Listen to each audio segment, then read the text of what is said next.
Hey tubes, Jonathan's wrong here. Truth and budget. So real quick before I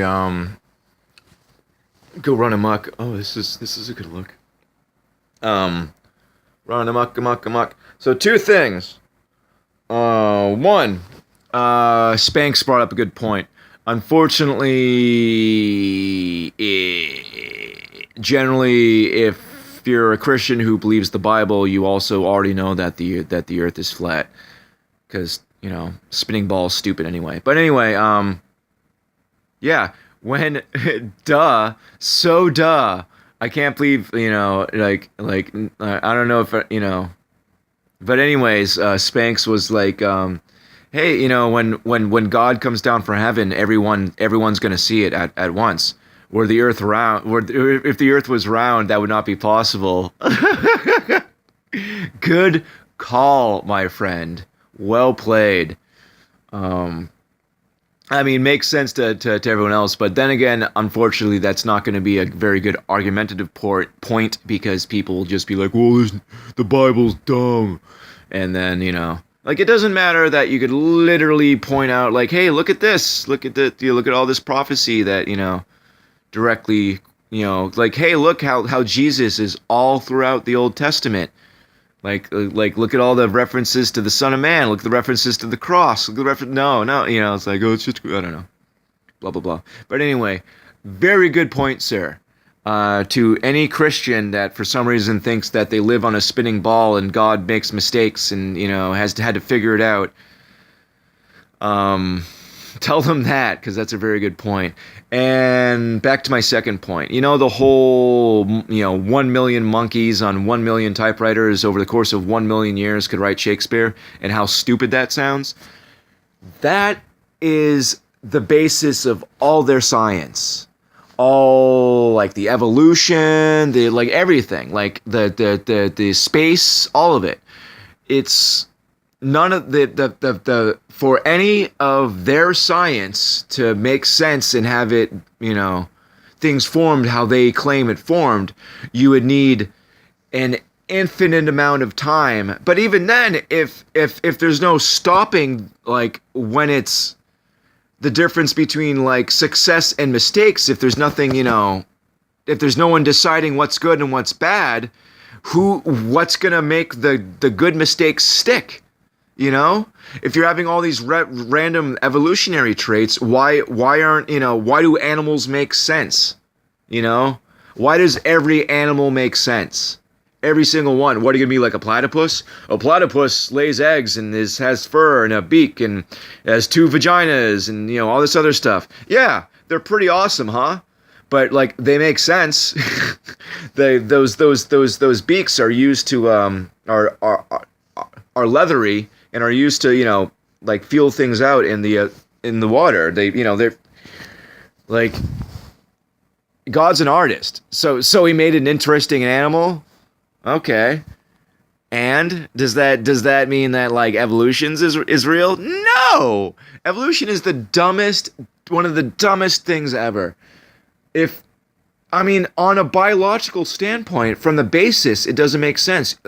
Something that is not alive cannot make life. And this whole like, oh, lightning struck it. That what that's a reference to, right? Satan. The lightning strike is a reference to Satan. The lightning bolt is a reference to Satan. So when this whole evolutionary thing, some mud got struck by lightning, that's literally talking about Satan doing you up the you know what. All right.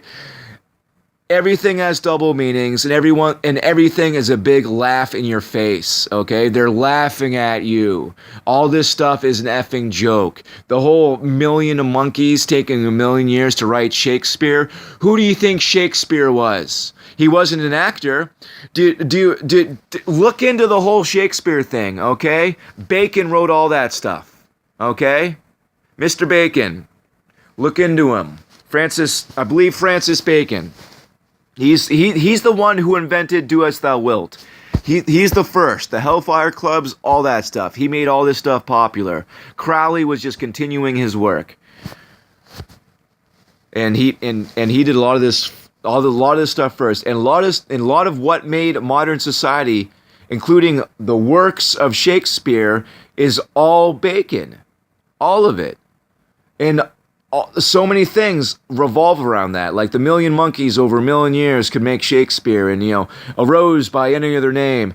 That's the whole thing about mixing up names and effing with names, and it's all in there.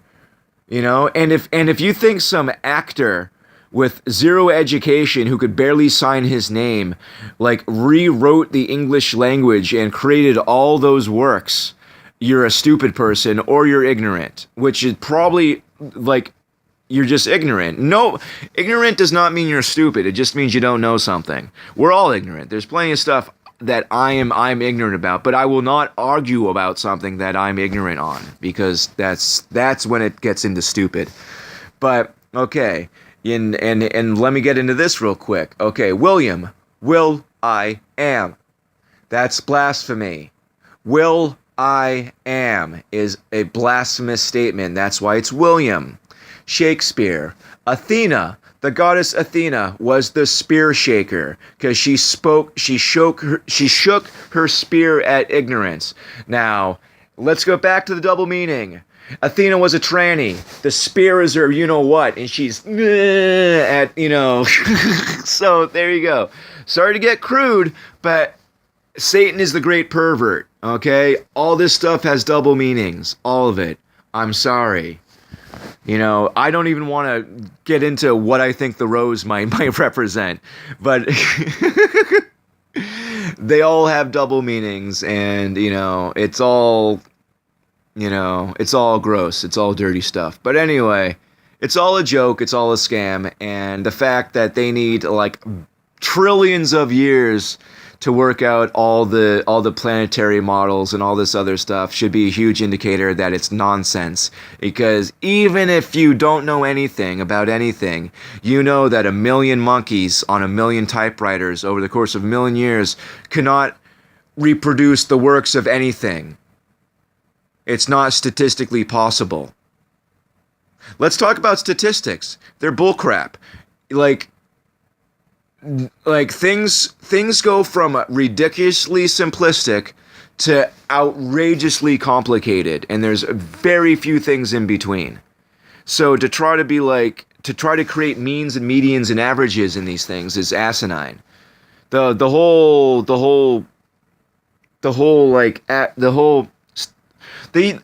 Okay, who uses statistics? Let's just cut to the heart of it. Who uses statistics? Exactly. Okay? Just in case you didn't already answer it, people like the elites that write all of our books, the elites that run the media and the news, the elites that teach at colleges and stuff. Those are the people that use statistics and arbitrary numbers to, because it's all nonsense. All of it's nonsense. It's all nonsense. But anyway, I'm freezing. This house has no heat. My hair is dry. And I'm going to go run amok. But yeah, thank you, Spanx. Good looks. Good looks from Spanx. Seriously, yeah, if the sky's going to open up and we're all going to see God at the same time, obviously the earth is flat. Good call. Good call.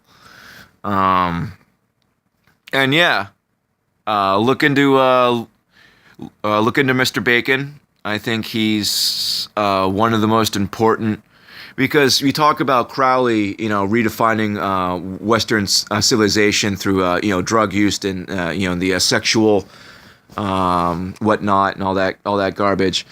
Bacon did it first with the Hellfire Clubs and the Do As Thou Wilt, and the look at all Shakespeare. All Shakespeare wrote about was fairies and sex and teenagers killing themselves and incest. It's all bad stuff. Was he good at writing it? He's the effing devil. Yes, he could turn a good tale. He's good at it. The devil's good at a lot of things. He's the devil. He was the highest born, okay? He's the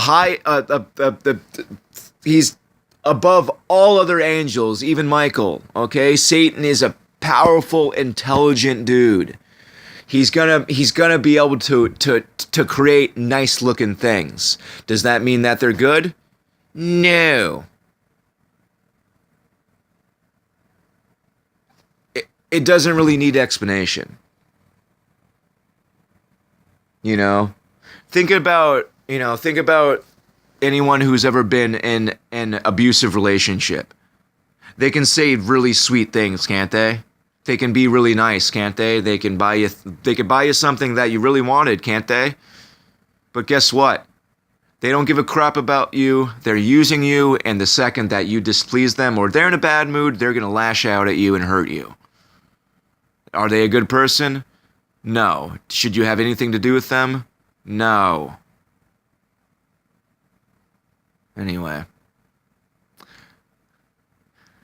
Love you guys.